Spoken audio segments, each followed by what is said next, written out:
Welcome to StratComm.Live, the podcast for small business and nonprofit marketing. I'm Josh Hatcher. I'm the Vice President of Client Success at Grand River Agency and one of your hosts here at StratComm.Live. And listen, I want to talk to you today about Twitter analytics, because if you have been watching your analytics lately, you've probably seen something really wonky. We had a customer, and he, in the middle of the week, happened to log into his Hootsuite account and look at his analytics, which there's nothing wrong with. That's a good thing because he's watching to see how we're doing. And they had kind of this amalgamated way to capture how many new followers you had across all of your social media channels. And when he logged in there, it said 0. And he sent us a message. He's like, "What's going on with this?" Well, fortunately, we had the time to go in and actually look at each channel and see what was happening. And he had growth in his YouTube channels. He had growth across his Facebook channels and his LinkedIn channels. But Twitter was showing a loss of followers. And there's a lot of reasons why. And I think we can talk about that. Why is Twitter losing followers? Well, first of all, people are leaving Twitter for a number of reasons. The first of which is some of them just don't like Elon Musk and what he's doing, which honestly, in my opinion, I think is kind of childish, but I don't mean to insult you if that's your deal. But my thought is Twitter is supposed to be about free speech. He's promoting free speech, even speech that you disagree with. So in my opinion, that's not necessarily the opinion of Grand River Agency or StratComm.Live. In my opinion, I think that's a good thing to have freedom of speech and people having different opinions and different views. Some people might say some of it's damaging and dangerous, which is the point that some of these people are making that are leaving.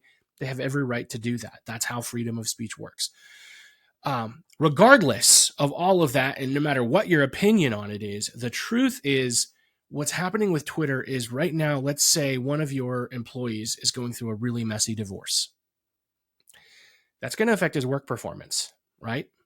He's going to come to work and he's going to be, a little groggy. He's going to be a little out of it. He's going to have a real hard time focusing on his job because he's dealing with a messy divorce.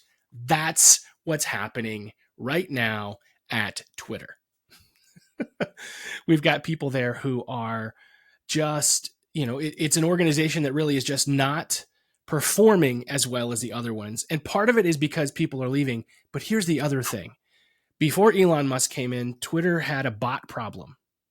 There were a lot of fake users who would go and like channels that would like your account so that it looked like a like for you. And to them, they were getting follows back and people going to their profiles, which was generating traffic to whatever. It was all bots. It was all fake. So it was fake bots, fake profiles. Twitter is cleaning those up. So the two things that are happening is people are leaving Twitter because they don't like Elon Musk, or two, they're cleaning up the junk accounts. So what you're actually getting, even though it shows a negative follower count for you, you're actually seeing a more pure and realistic follower count because it's weeding out the accounts that weren't real to begin with. And I think in the end, that's going to be a good thing. It just stinks because right now, if you're looking at your Twitter analytics, it looks like you're failing.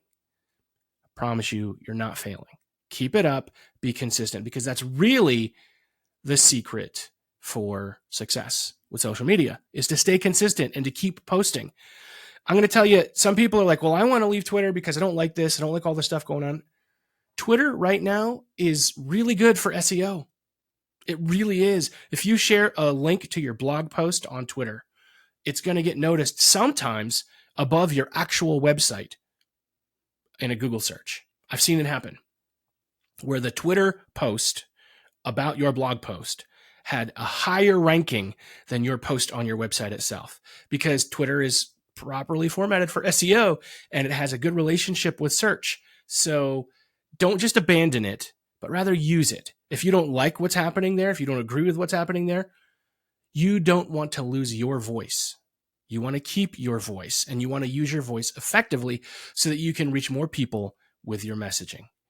And again, Twitter in general, a lot of people just don't like it because it's a lot of drama. It's a lot of people arguing about things that they don't fully understand or they're not connected with. And I understand that.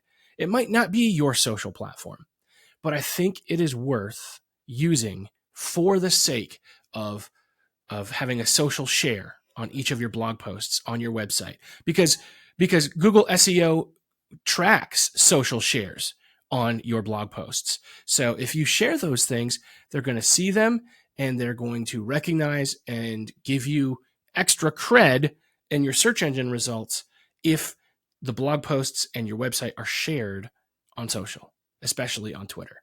So I think you need to not abandon it. You need to stick with it. Yeah, that's what's really happening with Twitter is you've got people leaving and you've got fake bot accounts getting deleted. So just don't let your analytics freak you out over the next couple months as this purge and cleanup and exodus happens. And my recommendation to you is to stay consistent with posting in there. If you don't want to post original content in there, at least copy and paste the posts that you're sharing on other social media there. You know, you don't have to be super involved in Twitter if you don't want to be, but you can use it to your advantage. That's my recommendation for you.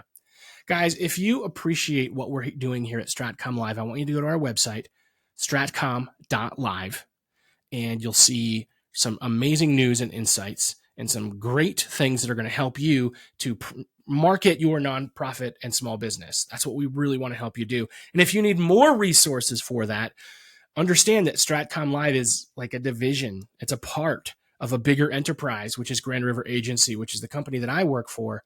And what we do is we help nonprofits and small business get their message out. So I'm hoping that we're giving you value that you can use, but I want you to know that if you go to our website and get in touch with us, we want to be able to not only give you more value, but we also want to be able to help you. That's what we do. Look, honestly, if you just have a question and you're like, look, I don't really want to pay these guys right now, that's fine. You've got a question, shoot us a message. I'll try my best to answer it. I know Kelsey will try his best to answer it because we want to help you get your message out there. That's what we want to do. So go to grandriver.agency and StratComm.Live and make sure that you send us a message because we'd love to hear from you. Also, guys, if you like this podcast, if you like the things you're learning, please listen to the other episodes, like, share, subscribe, post it on your social, send it to somebody else that would also appreciate what they're hearing here from us at StratComm.Live. Guys, we all have a story to tell. Let's tell it well.